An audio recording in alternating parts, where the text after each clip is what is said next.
Hey folks, welcome to the zone. Today we are talking about the draw. Manchester United won, Burnley won. I think all my videos from this point onwards might become a bit repetitive. They might just become me saying the same thing over and over again, which simply is, it doesn't matter. Like, I wasn't even that interested in watching the game today. That's what it's got. It's got to this point where I'm just like, look, here's the situation for those that aren't aware.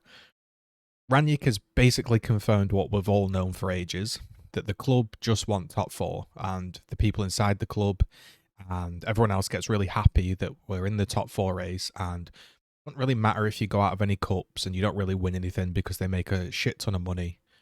And as long as if we're in the top four race, there or thereabouts, we can pretty much idle around without a care in the world and make enough money for them to keep ticking over.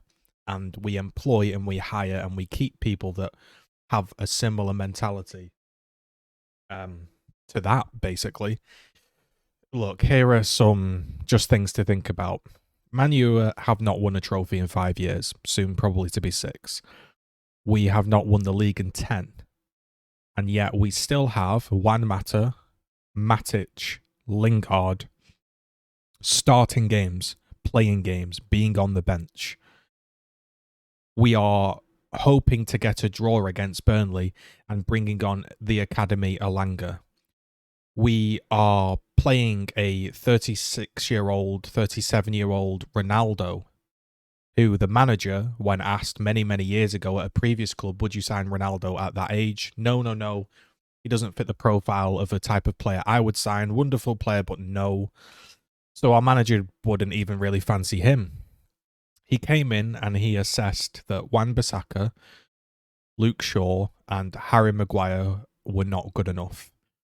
Luke Shaw still starts games for us, or because Tellez might get injured and we have no backups, and he's also not been allowed to buy backups or replacements to push those other people, because he was basically told, well, you're not going to be manager, so we'll save that money for the new man.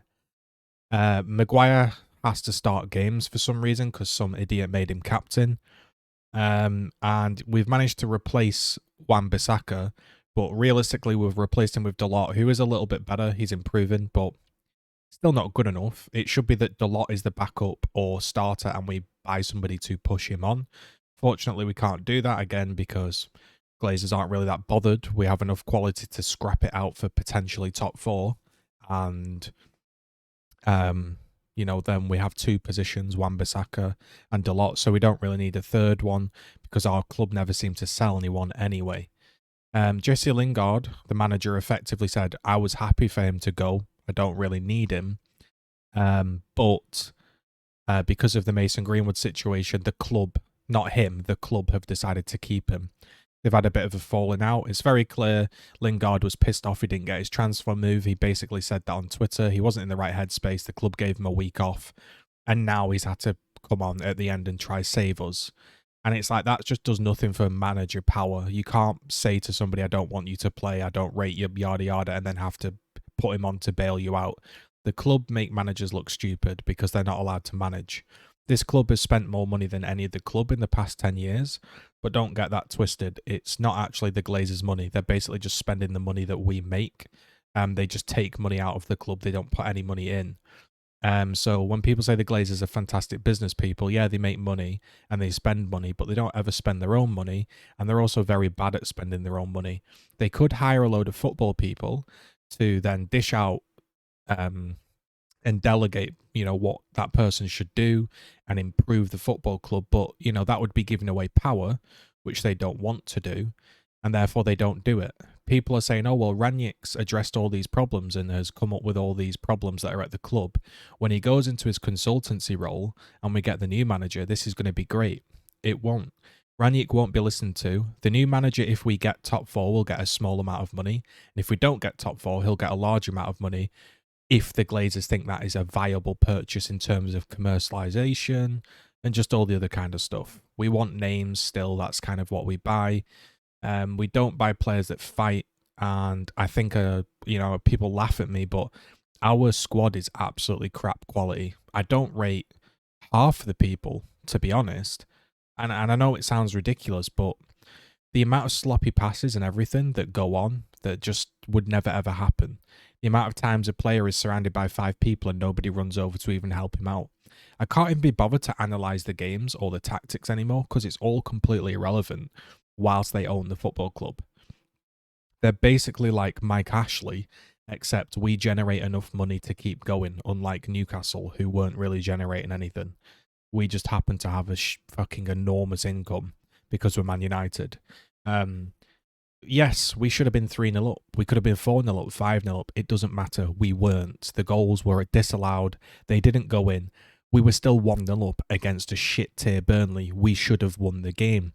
But we didn't because there's something going on at the club for years and years and years where managers can't manage, can't get rid of people, aren't allowed to buy who they want.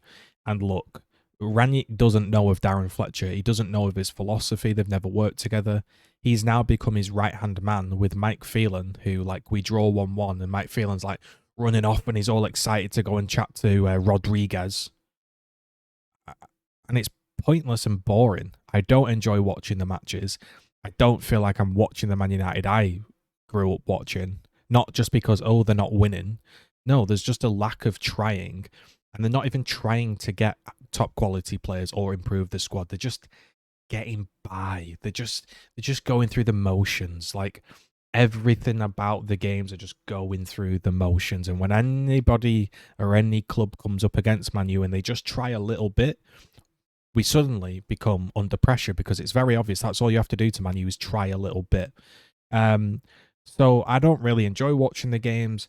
For years and years and years, I just think I can't stand the owners. I know people won't understand it that don't follow it deeply, but it doesn't really matter who we buy, what manager we get, or what we do whilst they're the owners. That's all I've got to say.